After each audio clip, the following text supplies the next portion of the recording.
Hello YouTubers, you're on a new action reaction, and today I'm going to be going over Lethal Weapon 2. Here we go.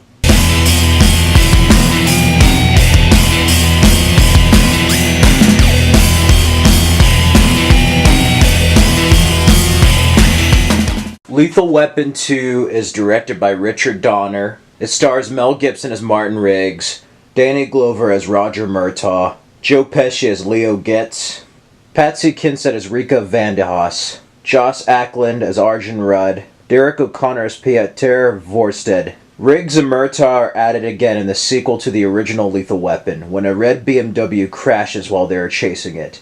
They discover the truck is full of South African Krugerrands. Their boss assigns them to protect a federal witness named Leo Getz to try to keep them out of trouble.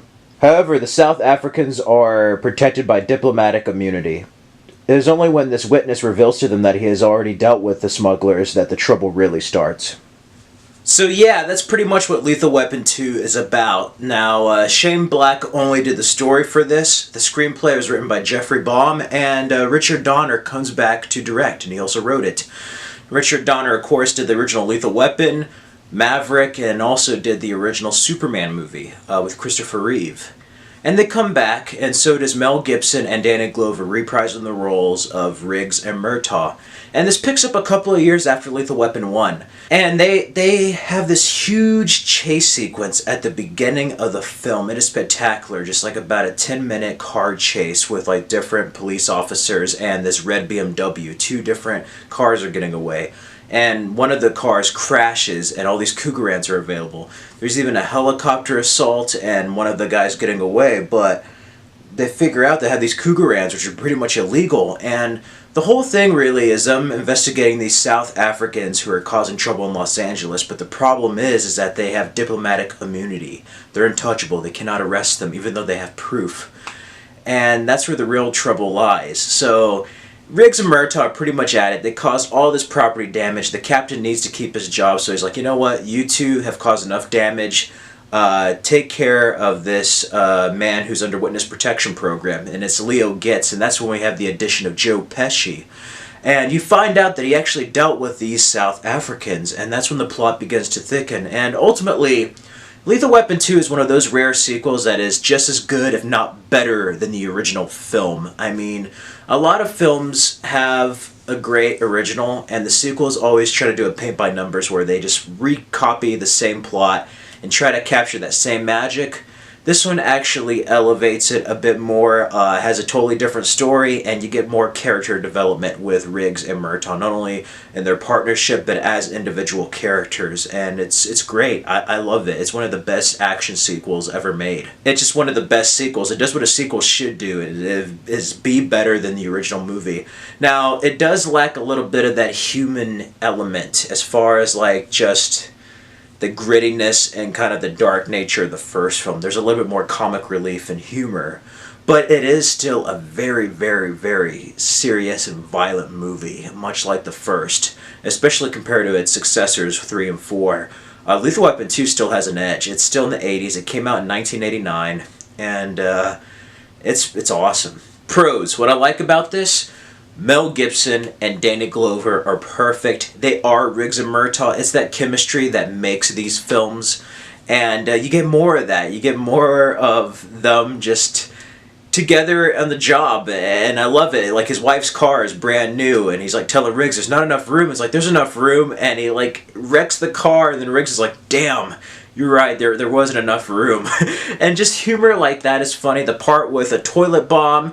There's a bomb on the toilet where Murtaugh is, and there's that whole sequence that's very funny, but also very serious. And it's just one of those crazy, memorable sequences. Leo Getz, I love how they take care of him. They treat him really, really bad, and Joe Pesci is hysterical.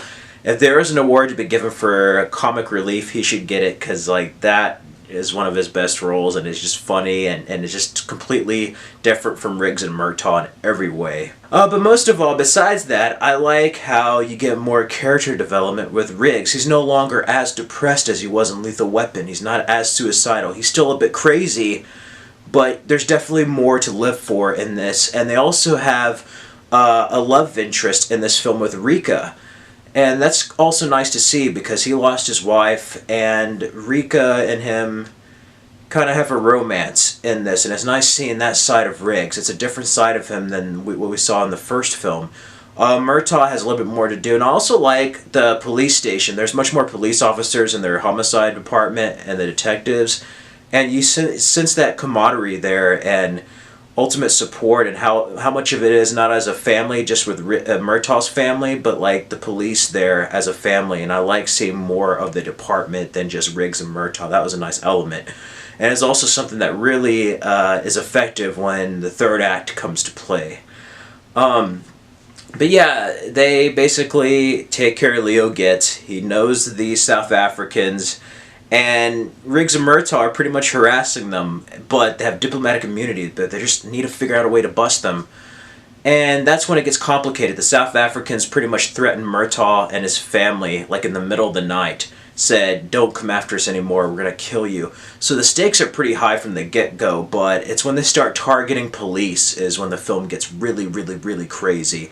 They start like killing police officers, and they can't touch them because they have diplomatic immunity, which realistically, they could just be deported or something. I mean, it's just crazy, but they're very, very vicious villains, and they're also very different from the first villains, and I like it because South Africans aren't used very much, especially in the 80s films. You always had like freaking Cuban, Colombian, like Mexican drug dealer people, or Russians or something. South Africans were something that was a bit different compared to the other action films. And that's something I like, is that Lethal Weapon in a way differentiates itself from other action films, especially the 80s and 90s.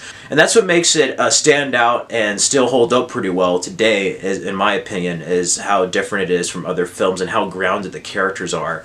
Even though there's these crazy sequences and humor and stuff, they're still human beings. They're not like roided out action heroes. They're average, everyday men and women, and that's what makes these films. But the ultimate twist comes when Riggs and Rika, they make out, there's this huge shootout area, and then they basically kill Rika, and then you find out that the henchman to the main villain is the one that killed Riggs' wife, Vicky, in a car accident. That thought he was there, because Riggs was investigating the South Africans earlier. He didn't know it was them. And that's when the film just goes crazy and it becomes personal. It was already personal when they killed the police officers. They killed Rika, and then you find out that they are the reason why Martin Riggs is the way he is, why he's a lethal weapon, why his wife died. And that adds a whole new layer. And they bring that up early in the film. Like, there's a part where Trish, Murtaugh's wife, says she found a gold pin in the laundry, and Riggs is like, "Yeah, that's a gold pin." And he said how he's supposed to meet his wife for dinner, and he worked late and forgot about it, so she drove home alone, and then he got a call that she was in a car accident, and he said he lost it. He was crying, and he put his head on the floor, and he found a gold pin that he was looking for weeks under a couch, so it has a significance. And I just like little moments like that. It's not only bad to have moments between between Murtaugh's wife and Riggs, but also just develop the character more. But that whole backstory and the reason why he is the way he is added another layer, because Lethal Weapon 2 without that is actually a really great film on its own, but it got better when they added that, because it's just like, whoa, now you really hate these guys, you know, like these guys need to get it, and it's personal, and it becomes like a personal mission. So Riggs and Murtaugh have to go after them, and then they kidnap Joe Pesci, so they're like beating Leo Getz up. They rescue him, and there's a cool sequence that was copied in like Grand Theft Auto 5 where like Riggs knocks a house down on stilts, and then there's that whole shootout, and it's crazy. It was supposed to be a much darker film. Shane Black's story, in the original script or story, like they were going to have Riggs get killed off, and he was supposed to die after the villain shot him. He was supposed to die in Murtaugh's arms, and that's how Lethal Weapon was going to end. One, they thought it was too dark. Two, they kind of wanted to do another one and said, just in case, let's have him live in case we want to do another one. And I'm so glad they did, because it would have been a fitting end, and you could see that the story was done. But Martin Riggs and Mel Gibson as that character deserves much better, and I'm glad we got Lethal Weapon 3 and 4, because it also allowed for more development of the character, but in a way a certain redemption and freedom from what he suffered through in the first two movies. But yeah, that shootout was crazy, and that fight with Riggs and that man who killed his wife was just brutal, nasty, gritty. He gets stabbed, it's all bloody. One of my favorite fight scenes besides the Jet Li one in Lethal Weapon 4. And then Murtaugh has another badass moment where, like, after Riggs is shot, he looks at him and the guy's like, diplomatic immunity! And then he's just like, and then shoots him in the head and he's like, just been revoked. Great line. I love it. I mean, Lethal Weapon 2 has crowd-pleasing moments, funny humor, intense sequences of action, and just an ultimately deep story as far as, like, the stakes.